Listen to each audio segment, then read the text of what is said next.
ಒಂದೇ ಮಂಟಪದಲ್ಲಿ ಇಬ್ಬರು ವರರನ್ನು ವರಿಸಿದ ಮಹಿಳೆ.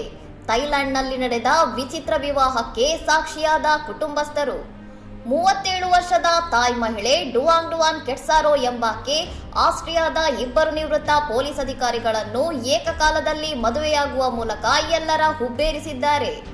ಮೊದಲು ರೋಮನ್ ಎಂಬಾತನೊಂದಿಗೆ 5 ವರ್ಷ ಲಿವಿಂಗ್ ರಿಲೇಶನ್ಶಿಪ್ನಲ್ಲಿದ್ದ ಈಕೆ ನಂತರ ಮ್ಯಾಕಿ ಎಂಬಾತನನ್ನು ಪ್ರೀತಿಸಿದ್ದಳು. ವಿಶೇಷವೆಂದರೆ ಈ ಮೂವರು ಜಗಳವಾಡದೆ ಒಟ್ಟಿಗೆ ಬದುಕಲು ನಿರ್ಧರಿಸಿದ್ದಾರೆ. ಮೊದಲ ಮದುವೆ ಮುರಿದು ಬಿದ್ದಿದ್ದ ಡುವಾಂಗ್ ಡುವಾನ್ ಅವರಿಗೆ ಈಗಾಗಲೇ 5 ಮಕ್ಕಳಿದ್ದು, 2 ಆಸ್ಟ್ರಿಯನ್ ಪುರುಷರು ಈಕೆಯ ಕುಟುಂಬ ಮತ್ತು ಮಕ್ಕಳ ಜವಾಬ್ದಾರಿಯನ್ನು ಹೊತ್ತುಕೊಂಡಿದ್ದಾರೆ. ಸಾಂಪ್ರದಾಯಿಕವಾಗಿ ನಡೆದ ಈ ವಿವಾಹದಲ್ಲಿ ಇಬ್ಬರು ವರರು ತಲಾ 1 ಮಿಲಿಯನ್ ಥಾಯ್ ಬಹುತ್ ಹಣವನ್ನು ವಧುದಕ್ಷಿಣೆಯಾಗಿ ನೀಡಿದ್ದಾರೆ.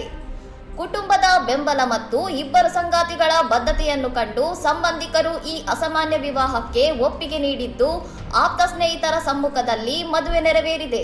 ಇನ್ನಷ್ಟು ಸುದ್ದಿಗಳಿಗಾಗಿ ನೋಡ್ತಾ ಇರಿ ಸೌರಂ ಟಿವಿ.